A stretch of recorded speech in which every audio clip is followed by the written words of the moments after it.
Amém? Diga comigo, glórias ao Pai, ao Filho, ao Espírito Santo, como era no princípio, agora sim. O brado da vitória. Como é bom falar em vitórias, não é isso, pessoal? Mas, em todo o tempo da nossa vida, aqui neste mundo, enquanto estivermos aqui na peregrinação, nós vamos ter que enfrentar as barreiras intransponíveis, os problemas. O nosso Senhor não nos enganou. Ele deixou claro que nós haveríamos de ter lutas. Ele disse: aqueles que quiserem vir após mim, renuncie a si mesmo, tome a sua cruz e siga-me. Ele disse também que no mundo nós teríamos aflições. Como de fato podemos constatar a realidade das palavras ditas por nosso Senhor.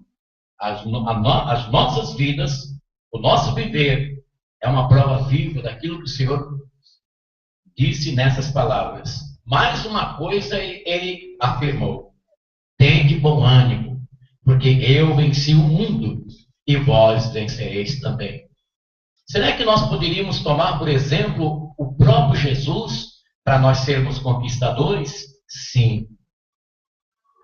Jesus Cristo, no seu momento de via sacra, durante todo o seu sofrimento, muitos queriam ver ali os gemidos, aqueles algozes queriam ver o gemido de Jesus. Queriam ver o nosso Senhor sendo humilhado como foi. Mas teve um momento marcante que o escritor São Mateus, o Evangelho segundo São Mateus descreve aqui, no capítulo 27, versículo 46, do Evangelho segundo escreveu São Mateus, o momento quando o Senhor deu o brado na cruz. Né? Diz assim: desde a hora sexta até a hora nona, cobriu-se toda a terra de trevas.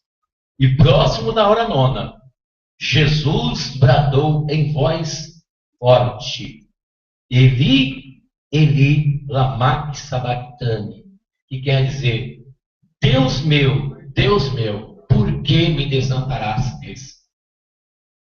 Aquele momento, pessoal, foi um momento marcante de todo o sacrifício de Jesus. Porque naquele instante no qual o Senhor deu este brado, Ele estava ali representando-nos diante do Pai. O que aconteceu ali naquele momento, quando Jesus deu o brado? Eli, Eli, lama sabachthani, em aramaico, que quer dizer: Deus meu, por que me desamparastes? Em primeiro lugar, Jesus estava cumprindo ali, ou seja, destituindo Satanás das nossas vidas.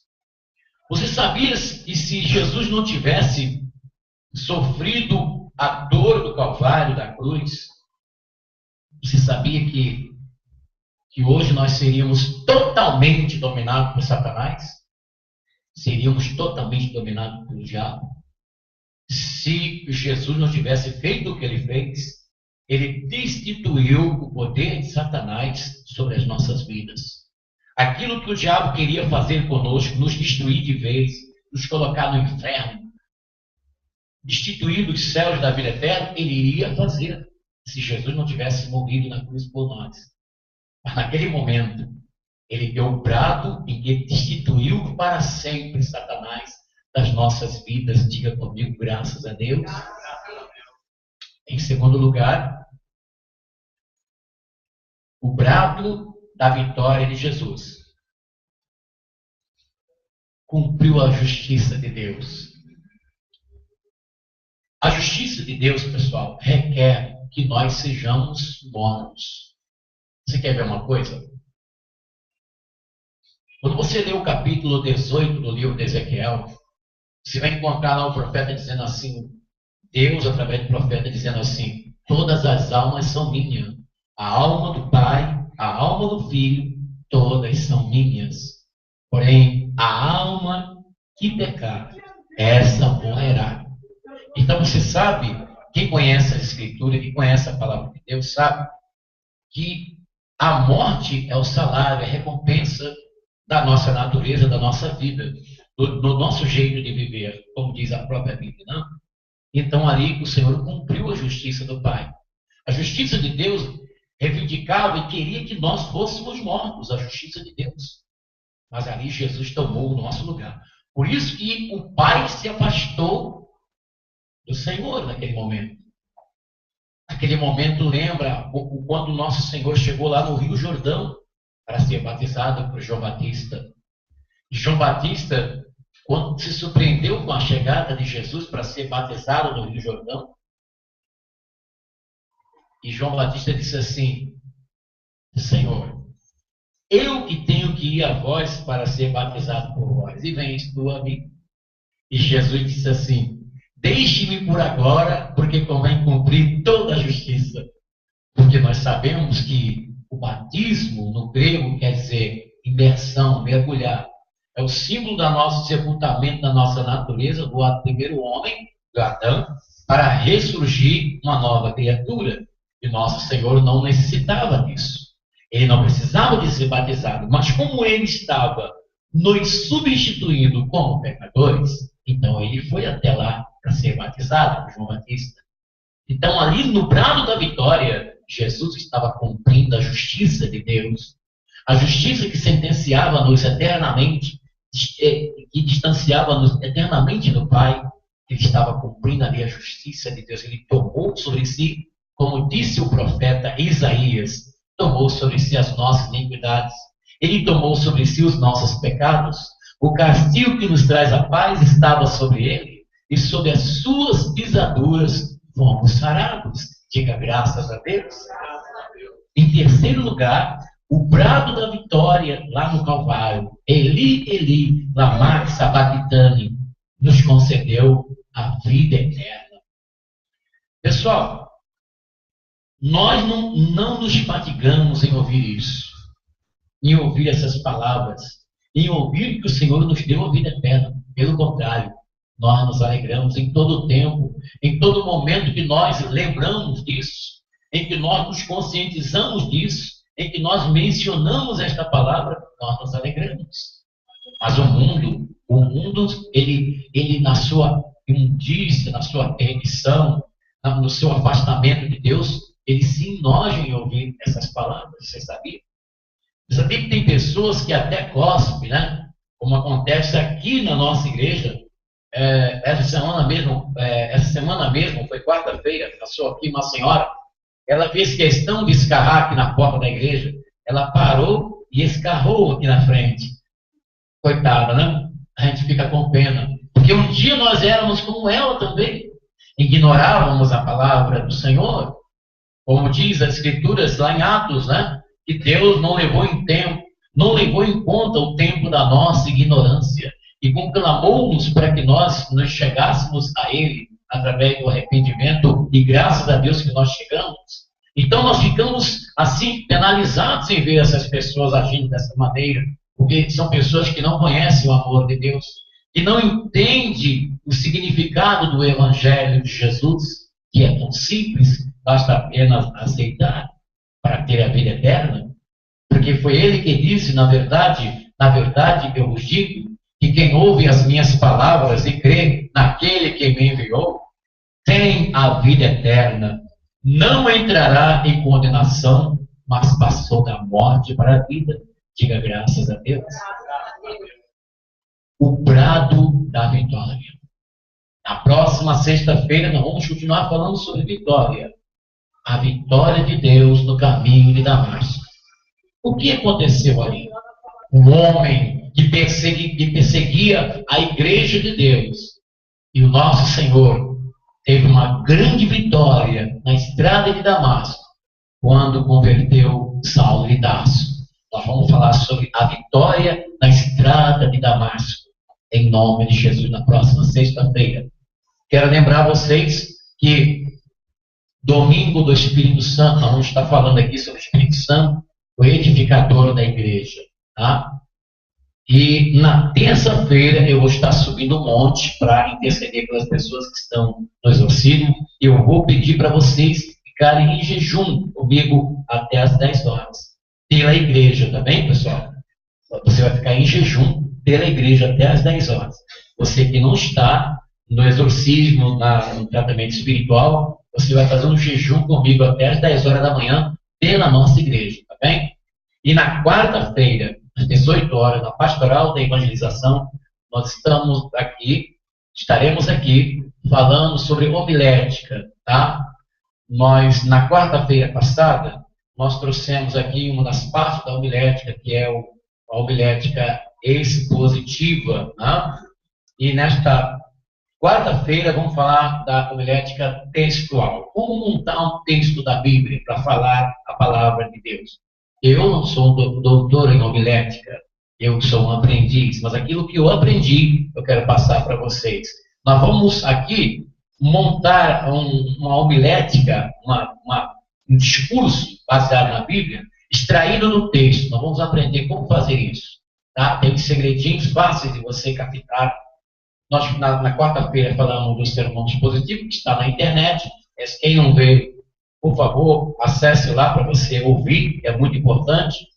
Você que tem vontade de ser um evangelizador, ministrador da palavra de Deus, você sabe, de repente, Deus tem uma chamada na sua vida nesse sentido, e você está aí meio perdida, sem saber o que Deus realmente quer da sua vida. Deus quer uma coisa, mas você ainda não deu atenção a isso, né? Quem sabe você vai ser futuramente, a qualquer momento, uma pessoa que tem que entregar a mensagem de Deus para alguma pessoa neste mundo, aqui em São Paulo, ou em qualquer parte do Brasil.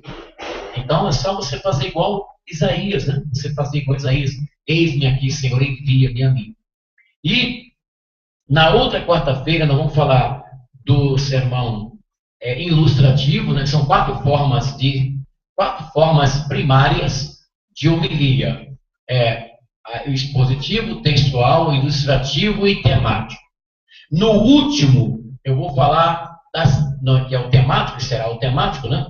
Eu vou falar das 3 coisas que Deus não vê. Vai ser muito bom.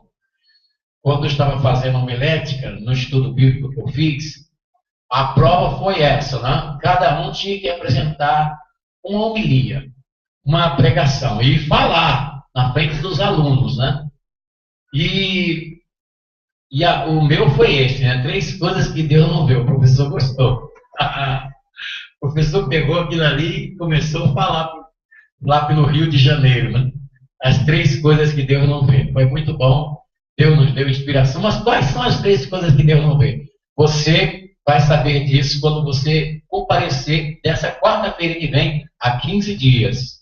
Nós vamos falar aqui mostrando como que se monta um sermão, uma homilia, uma pregação, um discurso temático, baseado no tema. Tem discurso que ele é baseado no texto ao todo, né? Como eu falei no expositivo, que o discurso expositivo, que requer que você leia o texto, explique o texto e aplique o texto. Isso é fundamental você guardar isso, né? no sermão expositivo. Então você tem que ler o texto, explicar o texto e aplicar o texto. Depois nós vamos falar, na próxima quarta-feira, do discurso da homilia textual. Como extrair do texto, do versículo bíblico, o discurso. Aí tem um segredinho que você vai assimilar. Isso seria bom apostilado, mas isso custa dinheiro para fazer apostilas sobre o assunto, né? Mesmo que nós fizéssemos aqui na nossa pequena impressora, mas tem que gastar cartuchos, são 6 cartuchos, né? Cada um a 25, 6 ou 8, né? Pela quantidade de apostila, teria que gastar uma média de 8 cartuchos, a 25 cada um, já vai R$200 de cartucho, né, pessoal? Então, de qualquer maneira, tem que gastar, ou seja, mandando imprimir na gráfica, ou fazendo aqui na impressora de R$199,99, entendeu? Nós vamos gastar de qualquer maneira. Mas eu procurei fazer uma coisa simplificada, o mais possível, para vocês guardarem na memória, entendeu? Então, aqueles que estão comparecendo na quarta-feira, com certeza já aprenderam alguma coisa e nós vamos praticar isso. Nós vamos praticar isso aí, viu? Em nome de Jesus, nosso Senhor. Mas eu quero chamar a atenção, quando nós falarmos da parte do temático, da homilia temática, nós vamos falar das três coisas que Deus não vê. E do textual, nós já vamos antecipar, nós vamos pegar o capítulo 3, versículo 16 de São João, que é praticamente o versículo mais conhecido pelos cristãos no mundo inteiro. Deus amou o mundo de tal maneira que deu o seu Filho unigênito, para que todo aquele que nele crê não pereça, mas tenha a vida eterna. Então, nós vamos pegar esse texto na quarta-feira e montar um discurso baseado no texto. Aí vocês vão aprender como fazer isso. Não é uma coisa de sete cabeças, de dificílima, né? É só questão de você querer assimilar e praticar para a glória de Deus. São formas práticas para você melhor transmitir a palavra de Deus. Quando se fala em homilética, quando se fala em discursar a Bíblia, é fundamental que tenhamos o conhecimento indispensável da nossa gramática, da língua portuguesa, entendeu, pessoal?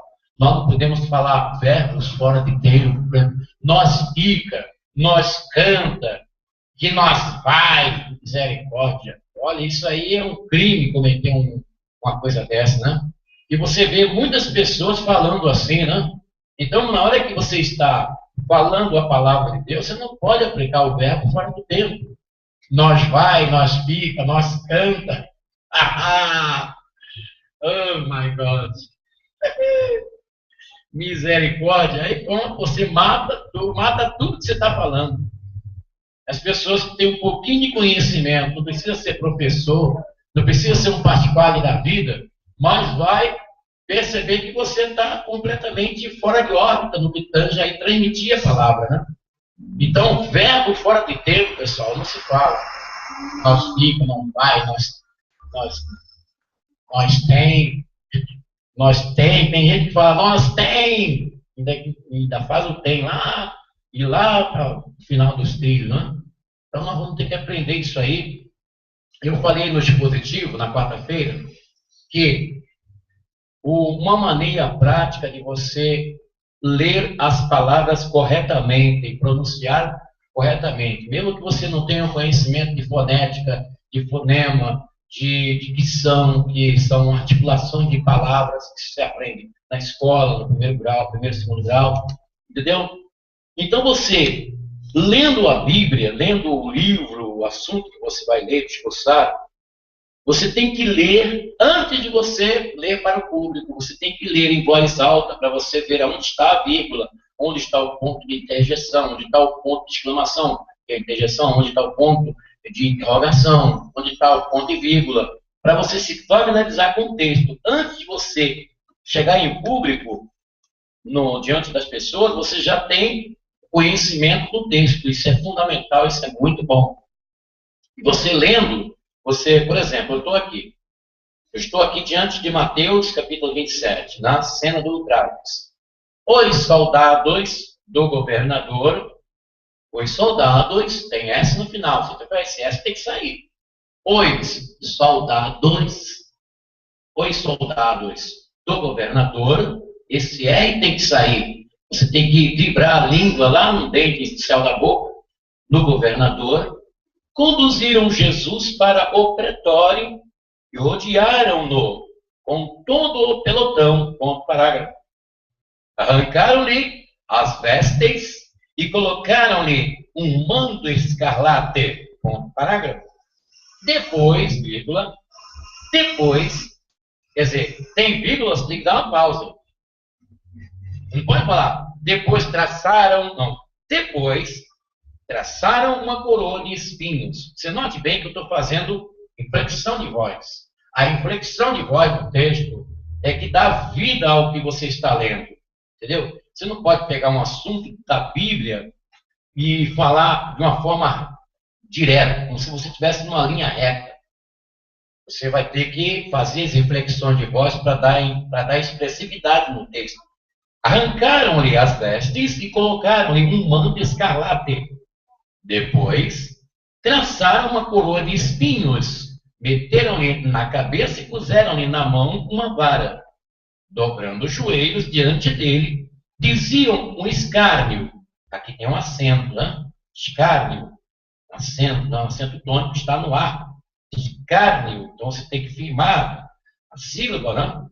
Salve, rei dos judeus. Note bem. Salve, vírgula. Rei dos judeus. Ponto de interjeição. Então você tem que fazer essa exclamação na hora que estiver falando o texto. Eu estou falando esse assunto aqui agora, que não é o caso, é quarta-feira, mas muitos de vocês que estão aqui não vieram na quarta-feira passada. Então é bom vocês se entrosar no que nós estamos dizendo agora. Cuspiram-lhe no rosto e, tomando da vara, davam-lhe golpes na cabeça. Ponto, parágrafo. Depois de escarnecerem dele, tiraram-lhe o manto e entregaram-lhe as vestes. Ponto, parágrafo. Em seguida, levaram-no para o crucificar. Ponto final do assunto da epígrafe. Aqui é uma epígrafe, porque a Bíblia, nós temos aqui um capítulo, que às vezes um capítulo só é uma epígrafe. Uma epígrafe, eu vou mostrar para vocês que seria uma epígrafe. Entendeu? Às vezes um capítulo só da Bíblia, por exemplo, é uma epígrafe só. Capítulo 27. Capítulo 27, é isso, tudo isso aqui. Tudo isso aqui. Então eu chamaria de epígrafe esses pedacinhos aqui. Cena de ultrajes, caminho da cruz, onde nós lemos sobre o brado da vitória. E aqui, por último, a sepultura. Isso chama-se epígrafes. Então você encerrou a epígrafe porque tem dentro do capítulo um assunto específico. Entendeu? Aí tem o ponto final daquele assunto, mas continua. Tá? Continua aqui, caminho da cruz. É uma epígrafe, chama-se epígrafe. Os trechos dentro do capítulo. Porque a Bíblia ela é dividida em livros, capítulos, versículos e epígrafes. Isso você tem que guardar isso aí. Não tem como você vai ministrar, vai evangelizar, leva a Bíblia, não sabe o que é capítulo, não sabe o que é versículo. E aí é complicado, né, pessoal? Tem que conhecer. Não se esqueçam, nós sempre estamos citando aqui, estamos citando na pastoral da evangelização, capítulo 2, versículo 15, do apóstolo São Paulo, escrevendo para Timóteo, dizendo: procura apresentar-te a Deus, aprovado como obreiro, que não tem do que se envergonhar e que maneja bem a palavra da verdade. Então, para você manejar a palavra de Deus, você precisa ler a Bíblia. Precisa ler. Tá, pessoal? Muito importante.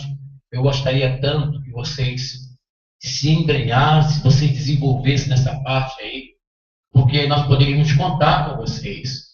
Eu tive um convite, uma filha de Deus me convidou para nós trabalharmos lá em Jardim Jacira. Ela ofereceu a varanda da casa dela em Jardim Jacira para abrirmos a paróquia lá, o santuário lá. Entendeu? Mas eu não tinha ninguém para trabalhar lá. Por incrível que pareça, eu não tinha ninguém, pessoal. Aí apareceu um jovem, né? Um jovem na nossa igreja, que ele chegou a ser pastor de uma igreja importante aí, né? Ele chegou todo, estava afastado da igreja, estava afastado dos caminhos de Deus. Aí conversei com ele, né? E ele queria trabalhar na obra. Eu falei, tudo bem, você vai se preparar com Deus, vai fazer a sua oração, quem sabe, né? E na hora que eu estava já contando para ele trabalhar lá no Jacira, né, onde nós imaginávamos fazer lá, iniciar um trabalho lá, na hora que eu estava contando com ele, que era o único que podia contar, ele chegou na igreja bêbado. Aí eu desisti dele. Ele chegou na igreja complicado. Aí estava lá uns 3 meses firme, né? Estava firme, estava participando das celebrações, estava alegre. O cara sabia tocar teclado, que era uma maravilha também. Era um espetáculo. Mas depois chegou na igreja caindo nos bancos de cachaça. Aí, pessoal, me desculpa, mas eu desisti dele. No sentido assim, dele trabalhar conosco na obra, né? Não de ele entrar no céu, de você sair é ele com Deus, mas de trabalhar na obra, aí eu desisti. Porque não tem condição, né, pessoal? Ele já veio da outra igreja lá, já teve problema lá, entendeu? Problema sério, né? Problema sério que teve lá. Ele foi destituído da outra, veio, nós conversamos com ele, oramos por ele, entendeu? Convidamos para ele com um monte comigo e tudo, mas no final, ele deu daquela. E é assim a obra de Deus, né? E aí tivemos que. E aí não tinha outra pessoa. Então, esse trabalho que nós estamos fazendo aqui, pessoal, vai preparar as pessoas para trabalhar na obra de Deus. Você vai lá, quem sou eu? Quando Deus chamou Jeremias, sabe o que Jeremias falou para o Senhor? Disse assim: quem sou eu, Senhor? Eu sou uma criança. E Yahvé chegou e disse para Jeremias: não digas eu sou uma criança. Já que nós estamos lendo o livro de Jeremias, volte lá no capítulo 1 de Jeremias, que você vai ver isso aí. Não digas eu sou uma criança quando eu chamo. Entendeu? Claro que ele falou na humildade: eu sou uma criança, Senhor, não tenho capacidade, não tenho condição. E quem Deus chamou, quem que nosso Senhor chamou para apacentar a igreja? Um pescador, um homem rude, um homem que, segundo a Bíblia, ele não tinha tantos conhecimentos. Ele era um homem na Bíblia chamado por indouto. Indouto é uma pessoa semi-analfabética, quer dizer, ele sabia ler e escrever, porque ele escreveu livros, né? Ele escreveu, mas ele não tinha o conhecimento igual do Saulo de Tarso, igual do apóstolo São Paulo, mas ele foi importante na igreja de Jesus. O Senhor entregou a ele o apostolado da igreja. Entendeu? Apacenta as minhas ovelhas. E por que eu estou dizendo isso? Porque você pode pensar assim: poxa, eu não dou para esse negócio de falar a Bíblia, falar a palavra de Deus, eu não tenho condição. Aí você já se matou antes da hora. Entendeu? Mas se você crê que você é o portador da maior mensagem do universo, não, eu vou falar a palavra de Deus. Então você vai falar. E você vai vir na pastoral na quarta-feira, em nome de Jesus, o nosso Senhor. Assim seja, assim será. Essa é uma transmissão diretamente do Santuário Yahvé de Santo Tomás, São Paulo, capital, que fica localizada na rua Desembargador Bandeira de Melo.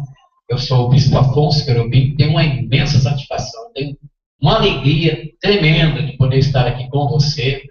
Quero dar um alô para o pessoal do Facebook que nos acompanha, pessoal do Google, principalmente do YouTube, né, também, né, pessoal do YouTube que nos acompanha aí na internet. Nós temos aí no YouTube o nosso canal Missão Yahvé, canal Missão Yahvé.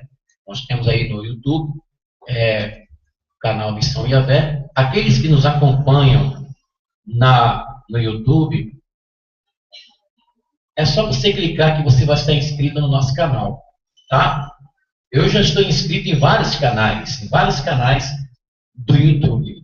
Então, você que tem a minha inscrição, vamos fazer o revezamento aí, porque o meu objetivo aqui é levar a palavra de Deus para as pessoas, tá? Eu não estou aqui para polemizar com ninguém, para brigar com ninguém. Eu não estou aqui para isso. Eu não estou aqui na internet, aqui no YouTube, no Google, no Facebook, no Orkut, em todo segmento social, nos e-mails. Eu não estou para polemizar com ninguém. Eu estou aqui para levar a palavra de Deus para as pessoas que querem ir para os céus, que querem conhecer o nosso Senhor, que querem ter uma experiência com Deus. Esse é o meu objetivo aqui. Entendeu?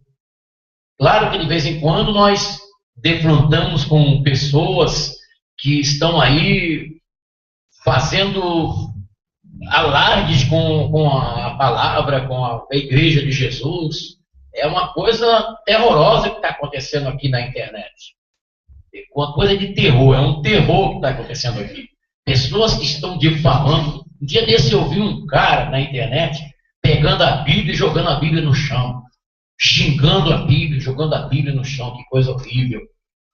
Eu vejo assim: poxa, meu Deus, tenha misericórdia desse jovem novo, novo, fazendo uma coisa dessa. Quer dizer, está escrito na Bíblia que Deus não se deixa escarnecer, porque tudo que o homem semear, isso também se fará.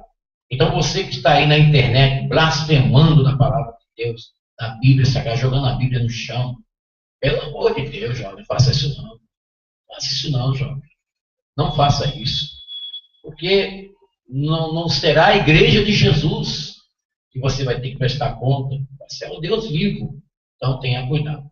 Aqueles que quiserem entrar em contato conosco, o nosso e-mail é missãoiavé@gmail.com.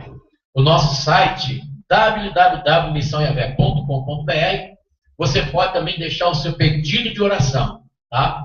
Tanto os nossos que estão aí conosco, quanto também aqueles que estão de longe, qualquer parte do Brasil, você pode deixar o seu pedido de oração em nome de Jesus, o nosso Senhor. Nosso telefone, pessoal de São Paulo, prefixo 11 2597 6926, para você marcar a sua consulta espiritual, para você receber a libertação de Deus. Nesta igreja, nesta missão Yahvé, nós temos a coragem de enfrentar o demônio, o diabo, Satanás, na sua vida, em nome de Jesus. Se você tiver fé, como nós temos, você vai ser o próximo vitorioso, a próxima vitoriosa, em nome de Jesus. Até o próximo encontro. A qualquer momento eu vou estar por aqui trazendo a palavra de Deus.